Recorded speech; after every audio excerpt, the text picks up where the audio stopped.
అన్న వెనక జరగండి అన్న. ఎవరితో వచ్చావు? డ్రైవర్ కింద వచ్చావు. మరి పార్టీలో కారులో జెండాలు ఎందుకున్నాయి? నిన్ను తీసుకొచ్చింది ఎవరు? నిన్ను తీసుకొచ్చింది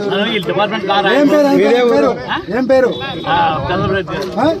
ఏం చేస్తారా? మీరు ఎక్కడ? హైదరాబాద్ ఎక్కడ? విశాఖపట్నం. ఆయన ఎక్కడ?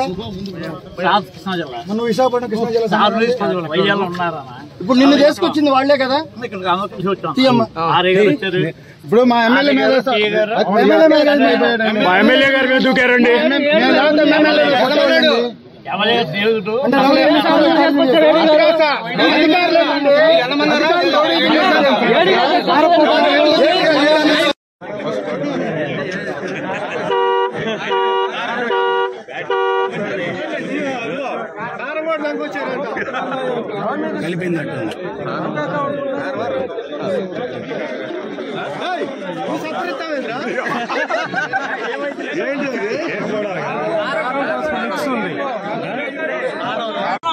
ఈరోజు 5 సంవత్సరాలుగా ఈ రాష్ట్రంలో ఒక అరాచకపు పరిపాలన ఏ విధంగా జరుగుతుందో కళ్ళకి కట్టినట్టు మన మార్టూరులో కనపడింది.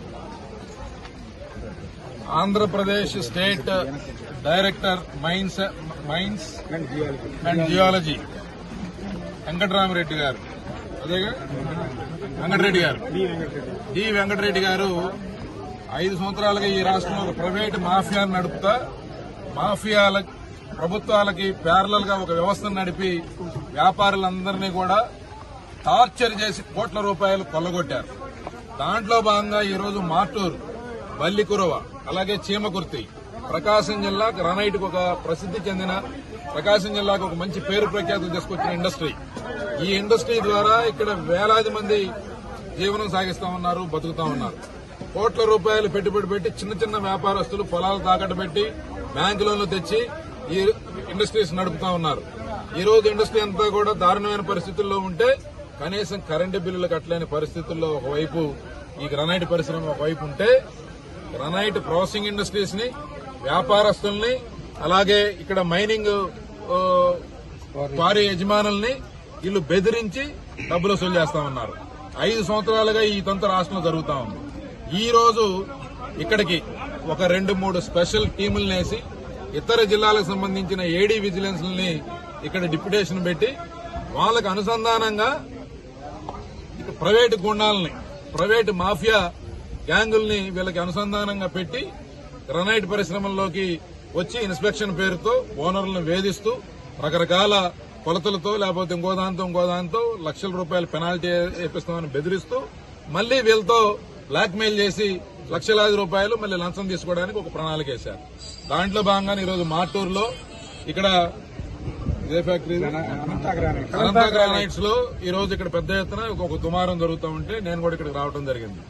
ఇక్కడ ఏడీగా వచ్చిన ప్రతాప్ రెడ్డి గారు, ఆయనతో పాటు శ్రీనివాస్ అనే ఇంకొక గుండాను పట్టుకొచ్చి ఇక్కడ లోకల్ మాఫియా నడుపుతున్న వ్యక్తులతో అనుసంధానం ఉన్న వ్యక్తుల్ని, వైఎస్ఆర్ కాంగ్రెస్ పార్టీ రాష్ట్ర నాయకుడిగా ఉన్న శ్రీనివాస్ అనే అతన్ని తీసుకొని వచ్చి ఇక్కడ ఓనర్ల మీద దౌర్జన్యం చేస్తూ వాళ్ళని బెదిరించడానికి పాల్పడ్డారు. ఇంతకన్నా సాక్ష్యం ఈ రాష్ట్రంలో జరుగుతున్న దుర్మార్గాలకి ఇంకక్కర్లేదు. ఇది కేవలం డైరెక్టర్ మైన్స్ అండ్ జియాలజీ కనుసన్నల్లో ఒక మైనింగ్ మాఫియా ఈ రాష్ట్రంలో రాజ్యం వెళ్తా ఉంది. అధికారులతో కుమ్మక్కై, అధికారుల్ని పావులుగా వాడుకుంటూ, అధికారులను బెదిరించి లోపర్చుకుని ఈ మాఫియా కంట్రోల్లో మొత్తం వ్యవస్థ జరుగుతూ ఉంది. ఇక్కడ ప్రతి ఫ్యాక్టరీని వాళ్ళు వేధించారు. గత 3-4 సంవత్సరాలుగా అడ్డగోలుగా డబ్బులు వసూలు చేసి వాళ్ళ ముక్కుపిండి ఇక్కడ ఒక ప్రైవేట్ సామ్రాజ్యం నడిపారు.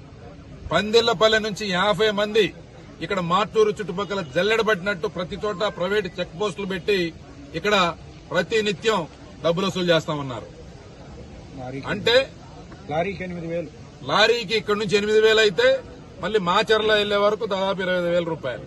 అంటే ఇవన్నీ కూడా సక్రమంగా వ్యాపారం చేసే వ్యక్తుల్ని బెదిరిస్తూ, వాళ్ళు సక్రమంగా వ్యాపారం చేస్తున్నా సరే వాళ్ళని వేధించుకు తింటూ, అన్ని బిల్స్ ఉన్నప్పటికీ, అన్ని చెక్ పోస్టుల్లో వాళ్ళు దానికి సంబంధించిన ప్రూఫ్లన్నీ ఇచ్చినప్పటికీ ఈ ప్రైవేట్ మాఫియాకి వాళ్ళు డబ్బులు చెల్లించాల్సిన పరిస్థితి ఈ రోజు ఉంది. ముఖ్యమంత్రి గారి గతంలో కూడా ఇదే సబ్జెక్టు మీద నేను ఉత్తరం రాయడం జరిగింది, స్పందించలా. దాంతో ఇంకా వేధింపులు ఎక్కువైనాయి, రేట్లు పెంచారు. ప్రభుత్వానికి కట్టాల్సిన డబ్బు కట్టడానికి సిద్దంగా ఉన్నప్పటికీ వీళ్ల దుర్మార్గాల కోసం ఈ రోజు వీళ్లు తెగబడి ఈ రకంగా బరి తెగించారు. 2 నెలల్లో ఎలక్షన్లు వస్తున్నాయి. ఈ ప్రభుత్వం ఖచ్చితంగా ఇంటికి పోవడం ఖాయం. అయినా సరే బుద్ధి తెచ్చుకోకుండా వాళ్ళు ఈ రకంగా వేధించడం అనేది దుర్మార్గం. ఇప్పుడు ఈ రోజు ఇది ఇక్కడ జరిగిన సంఘటన, వాళ్ళందరూ కూడా పెద్ద ఎత్తున ఇక్కడ గ్రానైట్ కి సంబంధించిన వ్యాపారస్తులు గాని వీళ్ళందరూ కూడా చాలా బాధపడతా ఉన్నారు. ఈ రకంగా ప్రైవేటు వ్యక్తుల్ని, మాఫియా మనుషుల్ని, ప్రైవేట్ సైన్యం లేకపోతే అధికార పార్టీ నాయకుల్ని అడ్డం పెట్టుకుని అధికారులు ఫ్రంట్ ఫేస్ పెట్టి ఈ రకంగా మా వ్యాపారాలను కొల్లగొట్టడం వాళ్ళు చాలా ఆవేదన చెందుతా ఉన్నారు. కాబట్టి దీని మీద ఈ పరిశ్రమకు పూర్తి స్థాయిలో సంఘీభావం మేము తెలియజేస్తా ఉన్నాం. అలాగే పోలీసు వారికి కూడా ఈ విషయం మీద కంప్లైంట్ చేస్తా ఉన్నారు. వాళ్ళు దీని మీద తక్షణం చర్యలు తీసుకోవాలి. అతనితో పాటు వచ్చిన అధికారులని ఖచ్చితంగా అరెస్ట్ చేయాలి. దీని వెనక సూత్రధారిగా పాత్రధారిగా ఉన్న డీఎంజే వెంకటరెడ్డి మీద ఖచ్చితంగా కేసు నమోదు చేయాలి. ఒకవేళ చేయకపోతే కనుక దాని మీద ఖచ్చితంగా ఎమ్మడబడి న్యాయస్థానం పోరాటం చేసినా సరే ఈ డీఎంజీ 5 సంవత్సరాలుగా చేసిన దర్యాప్తు మొత్తం అవకతవకల మీద దర్యాప్తు జరగాలి. దీని మీద పెద్ద ఎత్తున విచారణ చేపట్టాలని చెప్పి మేము డిమాండ్ చేస్తా ఉన్నాం.